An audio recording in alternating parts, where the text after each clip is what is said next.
Hello दोस्तों, welcome to PW only IAS. Date है आज की 7 अप्रैल 2023 एंड आप सभी का स्वागत है आज के प्रीलिम बूस्टर न्यूज़ डिस्कशन के अंदर। आप यहाँ पर देख सकते हो, ये आज का द हिंदू न्यूज़पेपर है। ठीक है, एक बहुत ही इंपॉर्टेंट न्यूज़ है। ठीक है, दैट इज रिगार्डिंग कि आरबीआई ने पॉलिसी रेट को 6.5% रखा है।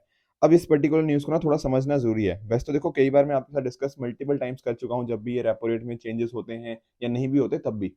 तो अभी देखो हुआ क्या है ना, दरअसल में कल सुबह आरबीआई के द्वारा अनाउंस किया गया कि जो रेपो रेट है उसको अनचेंज रखा जा रहा है। कहने का मीनिंग क्या, पहले भी वो 6.5% थी, अभी भी इसको 6.5% ही रखा गया है।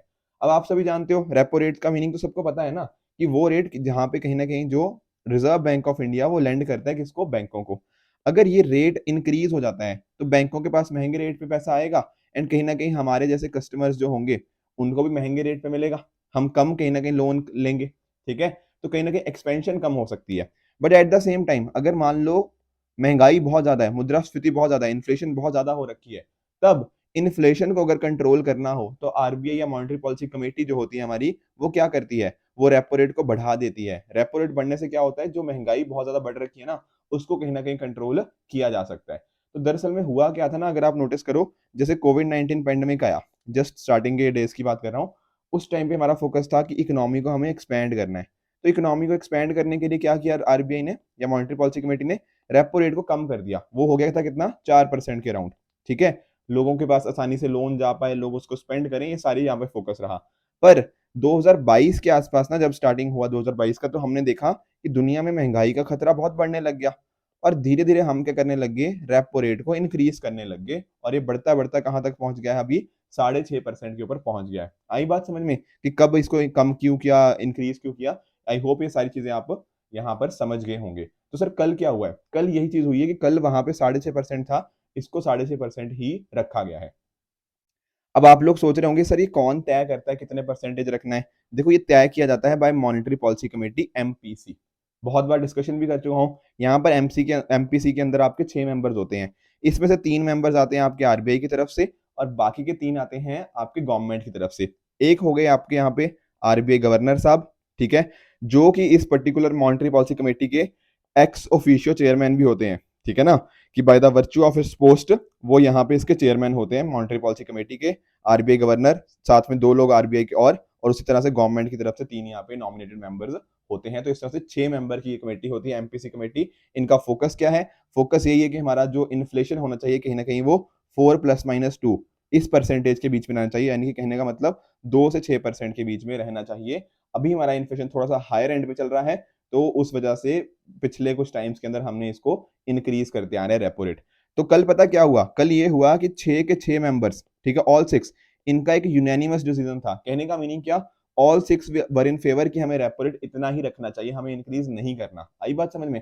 पिछले कुछ टाइम्स के अंदर काफी लोगों ने इसके अगेंस्ट वोट किया है। कहने का मतलब देखो 6 लोग है ना, तो कोई कई हो सकता है कि कोई बंदा बोले कि नहीं यार हम इंक्रीज करें, कोई बोला कि नहीं डिक्रीज करें। पर कल ऐसा कुछ नहीं हुआ, सबने बोला है कि रेपो रेट हमें इतना ही रखना चाहिए। तो 6.5% ही रेपो रेट को करंटली मेंटेन किया गया है। आई होप ये बातें आप अच्छे से समझ गए होंगे। एक चीज और समझ लो कि कभी जो वोटिंग होती है ना मॉनेटरी पॉलिसी कमेटी के अंदर, तो डिसीजन वोटिंग के हिसाब से लिए जाते हैं कि जिसकी जो मेजोरिटी हो गया उसके हिसाब से डिसीजन लिया जाता है। अगर मान लो कई बार हो जाए टाई, कि जैसे 3 6 लोग है ना, तो टाई डेफिनेटली हो सकता है कि 3 फेवर में या 3 अगेंस्ट में है। तब हमारे जो आरबीआई गवर्नर साहब होते हैं ना, उनके पास एक क्या होती है, यहाँ पर हमें कास्टिंग वोट देखने को मिल जाती है। वो दोबारा वोट करते हैं एंड अकॉर्डिंगली जो वो डिसाइड कर लेंगे तो वही कहीं ना कहीं यहाँ पे फैसला देखने को मिलेगा। अब आप लोग सोच रहे होंगे सर इसके फायदा या नुकसान क्या। देखो फायदा नुकसान यही है कि एक तो हमें ना देखो इन्फ्लेशन को भी कंट्रोल करना है, प्लस हमारी इकोनॉमी की ग्रोथ भी हमें देखनी है, दोनों को मेंटेन करना है ना। तो कहीं ना कहीं उसी पर्टिकुलर दोनों को मेंटेन करने के लिए कि इन्फ्लेशन भी बहुत ज्यादा ना हो, plus at the same time growth भी बनी रहे, यहीं पर इस वजह से रेपो रेट को सेम रखा गया है। Plus at the same time आपने जो अपने लोन वगैरह लिए हुए हैं ना, तो बहुत सारे लोन क्या है हमारे आज के टाइम पर रेपो रेट के साथ लिंक्ड है, एक्सटर्नल बेंचमार्क लेंडिंग रेट जिसको बोलते हैं उसके साथ लिंक्ड है। तो अगर रेपो रेट नहीं बढ़ रही है तो कहीं ना कहीं आपके जो लोन है, जो जिन्होंने लोन लिया हुआ है, उनको भी ज्यादा पैसे नहीं देने पड़ेंगे, उनको भी किस्तें ज्यादा नहीं देनी पड़ेंगी। तो उनके लिए भी एक तरह का आप रिलीफ यहाँ पे समझ सकते हो। आई बात समझ में। तो ये सारी चीजें हमें समझनी थी रिगार्डिंग एमपीसी और पॉलिसी रेट, और इसी वजह से कहीं ना कहीं हमें यहाँ पे इस बार इंक्रीज नहीं देखने को मिला है। तो पॉलिसी रेट 6.5% पे ही है, राइट। तो इस तरह से आपने स्टैटिक भी पढ़ लिया और करंट में जो था वो भी पढ़ लिया, राइट है। चलो ठीक है। आगे चलते हैं, बट उससे पहले मैं छोटी सी इन्फॉर्मेशन देना चाहता हूं। जो भी स्टूडेंट्स कहीं ना कहीं 2024 की तैयारी कर रहे हैं, उनके लिए हमारी टीम की तरफ से लॉन्च किया गया है UPSC foundation course 2024-25 through CTR model. अब सर सीटीआर क्या है? CTR is class test revision और साथ ही साथ इवेल्युएशन, ये सारे कंपोनेंट्स यहाँ पे इंक्लूडेड हैं। देखो दरअसल में हुआ क्या है ना, अगर आप यूपीएससी का पिछले 10 साल का ट्रेंड देखो तो यूपीएससी में बहुत सारे चेंजेस आते जा रहे हैं।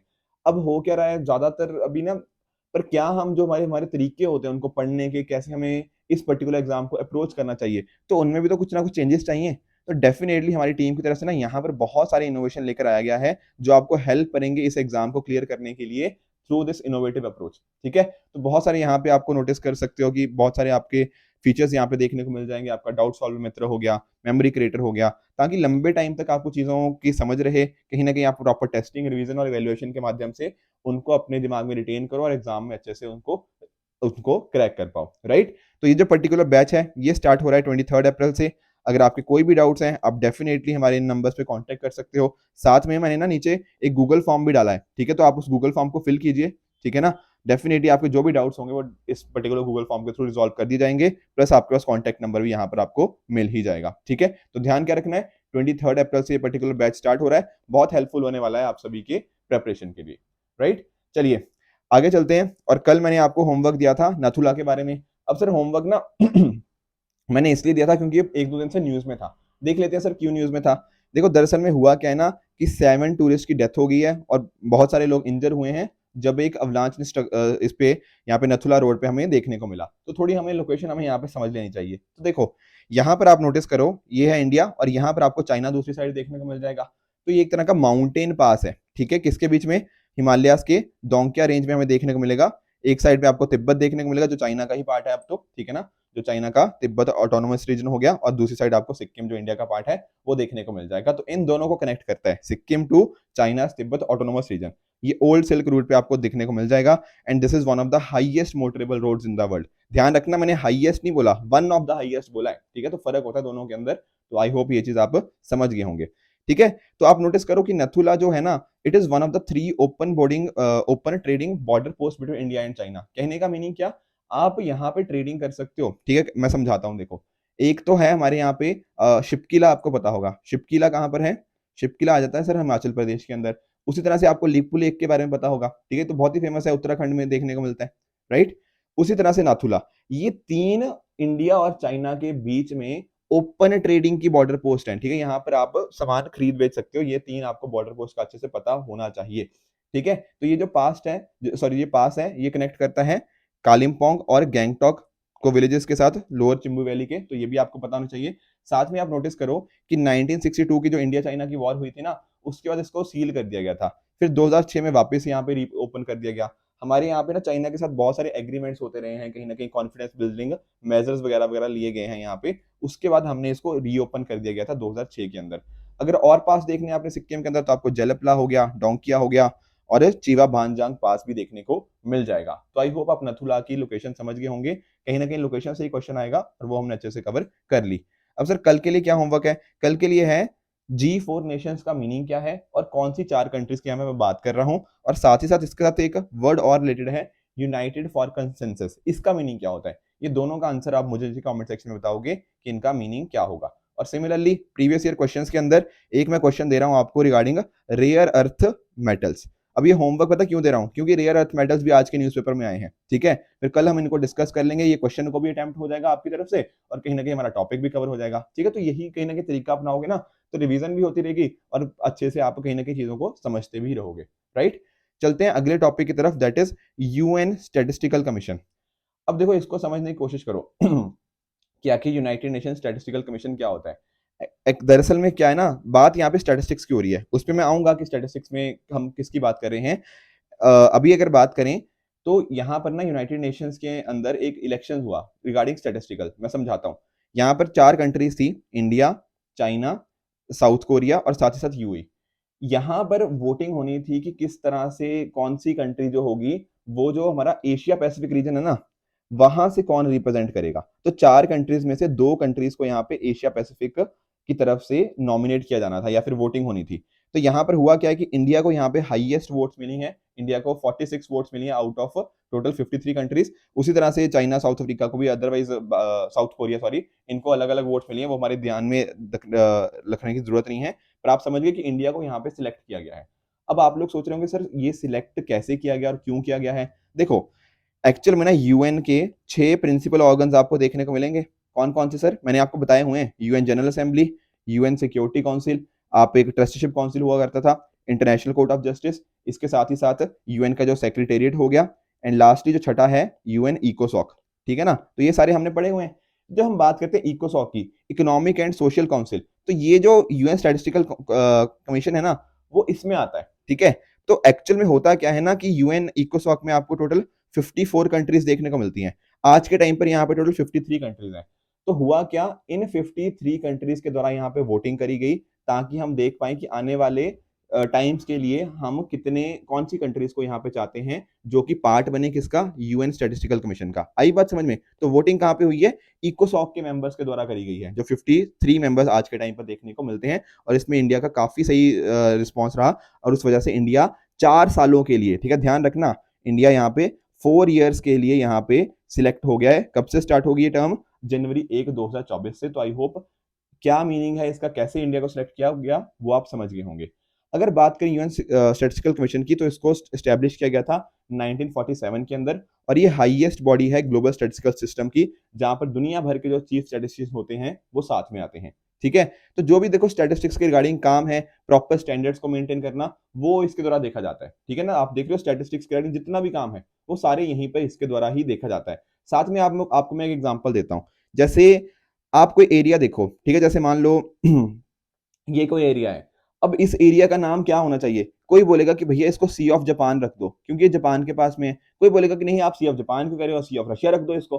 ठीक है, तो इस तरह से कई बार ना बहुत सारे लोकेशन के लेके बहुत सारी कंफ्यूजन होती रहती है, या फिर कंट्रीज अपने हिसाब से नाम रख सकती हैं, बट नहीं, हमारा इस यूएन स्टैटिस्टिकल कमीशन का एक काम ये भी है कि जो लोकेशंस होती है ना, उनके जो नाम को एक तरह से हम स्टैंडर्डाइज करें, लैंग्वेजेस में हो गया, कल्चर्स में हो गया, अल्फाबेट्स के अंदर हम इन चीजों को स्टैंडर्डाइज करें। हर चीज को यहाँ पे फोकस है स्टैंडर्डाइज करने का, और यही कहीं ना कहीं इसका काम हमें देखने को मिल जाता है। ये सी ऑफ जापान का एक्चुअल में इशू आ चुका है, ठीक है, मैं इसीलिए आपको बता रहा हूँ। तो इस तरह से बहुत इंपॉर्टेंट काम यूएन स्टैटिस्टिकल कमीशन का हो जाता है। बाकी स्टैटिस्टिक्स के रिगार्डिंग जो भी काम है, कहीं ना कहीं डिफरेंट डिफरेंट स्टैटिस्टिकल स्टैंडर्ड्स को सेट करना, उनको एक तरह से इंप्लीमेंट करना, ठीक है ना, नेशनल लेवल पे भी as well as international level पे भी यहीं पे इन सभी का काम है। ठीक है, अब यहाँ देख सकते हो, ठीक है ना, कि कैसे इनको सिलेक्ट किया जाता है कि 24 मेंबर्स होते हैं, 4 आपके एशियन स्टेट से आएंगे, 5 अफ्रीकन स्टेट से, 4 आपके ईस्टर्न यूरोपियन स्टेट से आएंगे, 4 आपके लैटिन अमेरिकन और कैरेबियन स्टेट से, एंड आखिरी जो 7 है वेस्टर्न यूरोपियन और अदर स्टेट से। तो इस तरह से 24 मेंबर्स का यहाँ पे इलेक्शन हमें देखने को मिलता है। ठीक है, हर साल मिल रहा है 1999 के कॉरस्पॉन्ड आगे से, और किसके अंतर्गत वर्क करता है, ये इकोसॉक के अंदर। ये सारी चीजें हम अच्छे से समझ गए हैं। ठीक है जी, तो काम क्या है इसके देख लो। ठीक है, वैसे तो मैंने बता ही दिए हैं कि किस तरह से ये काउंसिल को असिस्ट करेगा, कि नेशनल स्टैटिस्टिक्स हो गया, कोऑर्डिनेशन हो गया, डिफरेंट डिफरेंट ऑर्गन्स को एडवाइस करना है स्टैटिस्टिक्स के रिगार्डिंग, कोई भी इन्फॉर्मेशन के रिगार्डिंग, ये डेफिनेटली यहाँ पे इनके सारे काम बन जाते हैं। तो आई होप आपको यूएन स्टैटिस्टिकल कमीशन क्या है, क्या प्रोसेस रहता है, वो सारी चीजें यहाँ पे समझ आ गई होंगी। अगले टॉपिक की तरफ बढ़ते हैं, that is India justice report. अब सर इंडिया जस्टिस रिपोर्ट क्या है? देखो, यहां पर क्या हुआ ना, अभी recently India justice report release करी गई है, जहां कर्नाटका ने टॉप किया है in the delivery of justice. कहने का मीनिंग क्या, अगर देखो जस्टिस को डिलीवर करना है तो पुलिस वहां की कितनी इफेक्टिव है, वहां की जुडिशरी कितनी इफेक्टिव है, प्रिजन्स हो गया और लीगल एड, ये 4 यहाँ पे पॉइंट पिलर्स हैं। आप खुद बताओ ना, आपको न्याय चाहिए, तो न्याय चाहिए के लिए क्या क्या चीजें चाहिए होंगी? एक तो अच्छी पुलिस सिस्टम हो, ठीक है, अदरवाइज कैसे इन्वेस्टिगेशन होगा, कहीं ना कहीं उसको फ्रॉड्स को रोकना हो गया, या सारे जो क्राइम्स है उनको रोकना, ठीक है, उनको इन्वेस्टिगेट करना, उसके लिए पुलिस का बड़ा काम है। जुडिशरी तो ऑब्वियसली है ही है, ठीक है, मतलब जस्टिस, जजेस का काम क्या है, जस्टिस देना। ठीक है, प्रिजन्स हो गया, वहां प्रिजन्स की हालत क्या है, ठीक है, कि ऐसे तो नहीं बहुत ज्यादा अंडर ट्रायल्स है। सिमिलरली लीगल एड का क्या प्रोविजन है, ठीक है। तो ये सारे पिलर्स के बेसिस के ऊपर आपकी जस्टिस डिलीवरी चेक करी जाती है। तो ये जो इंडिया जस्टिस रिपोर्ट है, तो कौन रिलीज करता है? ये रिलीज की जाती है बाय टाटा ट्रस्ट। ठीक है, स्टार्ट हुई थी 2019 में, और इसका ये तीसरा एडिशन हमें 2022 का देखने को मिल रहा है। तो किस पर्टिकुलर इंडिया की कौन सी स्टेट के अंदर, कौन सी यूटी के अंदर यहाँ पर 4 पिलर्स के ऊपर कैसा काम किया जा रहा है, उसके बेसिस पे ये सारी चीजें यहाँ पे डिसाइड होती हुई हमें देखने को मिल जाती हैं। ठीक है ना, कि बजट्स कितना दिया इन पर्टिकुलर चीजों के ऊपर, कैसा इंफ्रास्ट्रक्चर है, ह्यूमन रिसोर्सेज हैं या नहीं है, ये सारे यहाँ पे चीजें देखी जाती हैं। देखो मेन काम ना इसका, मेन जो ऑर्गेनाइजेशन इसको रिलीज करती है वो टाटा ट्रस्ट ही है, पर उसके साथ में ही दक्ष हो गया, Vidhi centre for legal policy, TISS Prayas, इस तरह की ऑर्गेनाइजेशन भी इसके साथ में ही ये पर्टिकुलर रिपोर्ट को रिलीज करती है। तो सर इस बार की रिपोर्ट में क्या बात करी गई है? इस बार की रिपोर्ट में बताया गया है कि जो कर्नाटका है ना वो टॉप पे आया है। कहने का मीनिंग है कर्नाटका का फर्स्ट रैंक है among the 18 large and mid size states.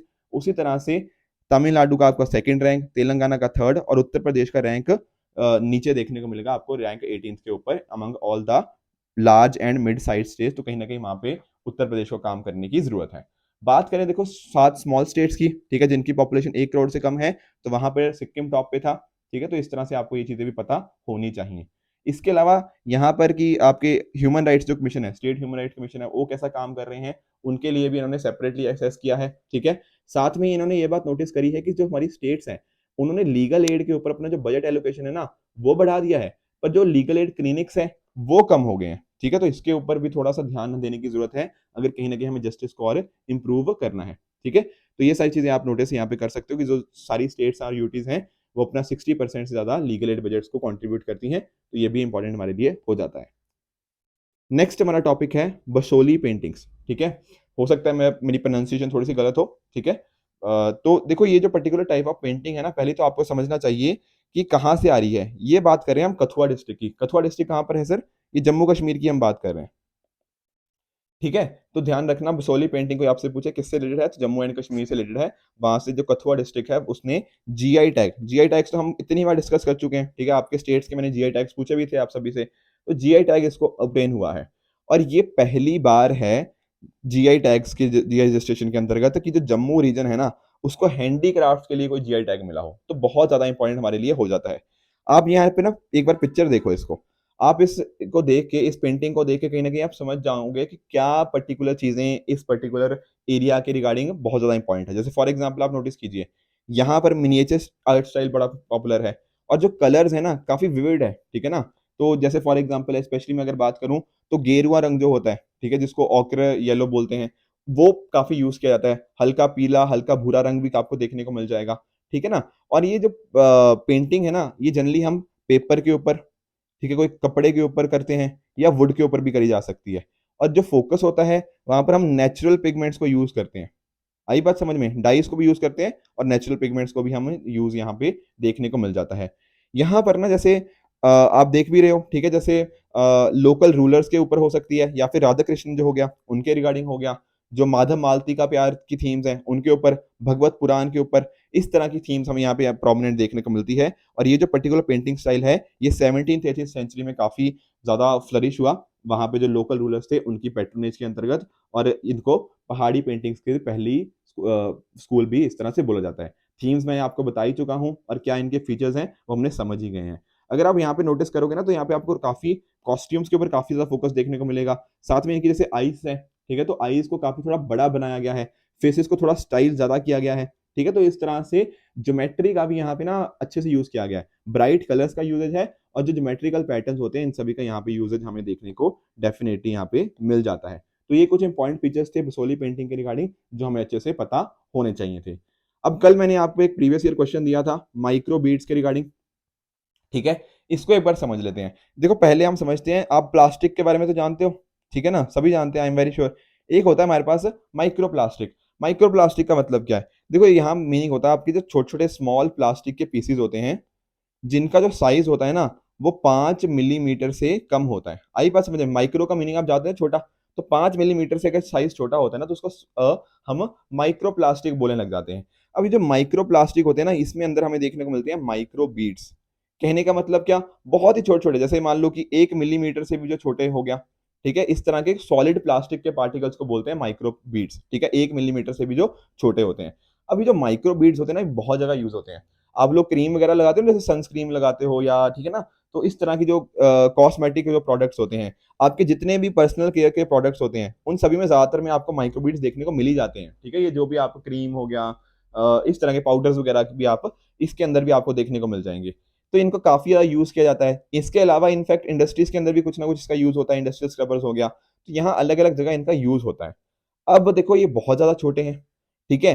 अब होता क्या है ना, जो माइक्रो बीड होते हैं वो आपकी नालियों हो गया या किसी इस तरह से, मतलब कहने का मतलब कि आपके पानी के अंदर चले जाते हैं, और पानी के थ्रू जाते जाते आपके रिवर्स, आपके कैनाल्स वहां पर चले जाते हैं।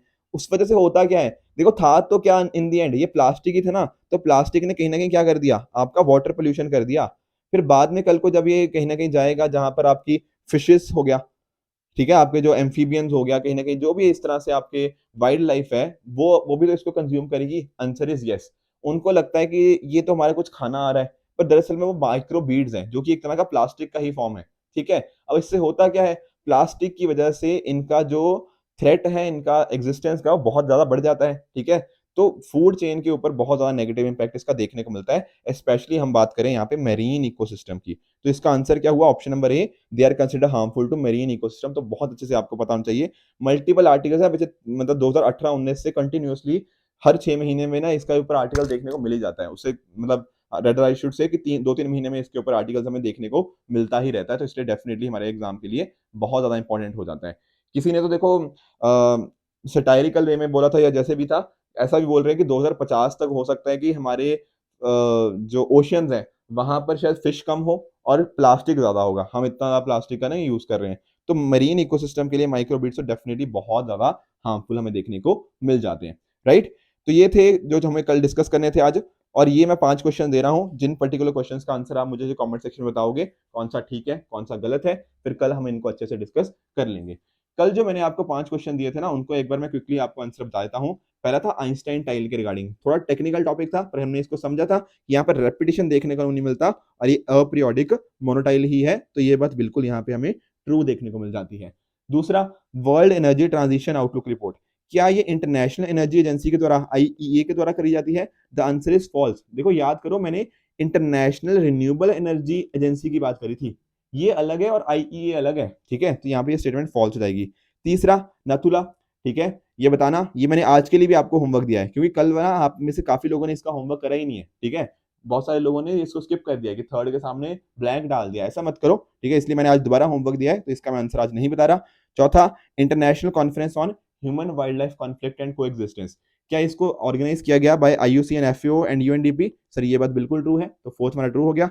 फिफ्थ, कामचाटका पेनिनसुला, क्या ये रशियन पेनिनसुला है between sea of Japan and Pacific Ocean? ये बात हमें फॉल्स देखने को मिलेगी। ध्यान से देखना, सी ऑफ जापान नहीं था, सी ऑफ ऑक्सटॉक था।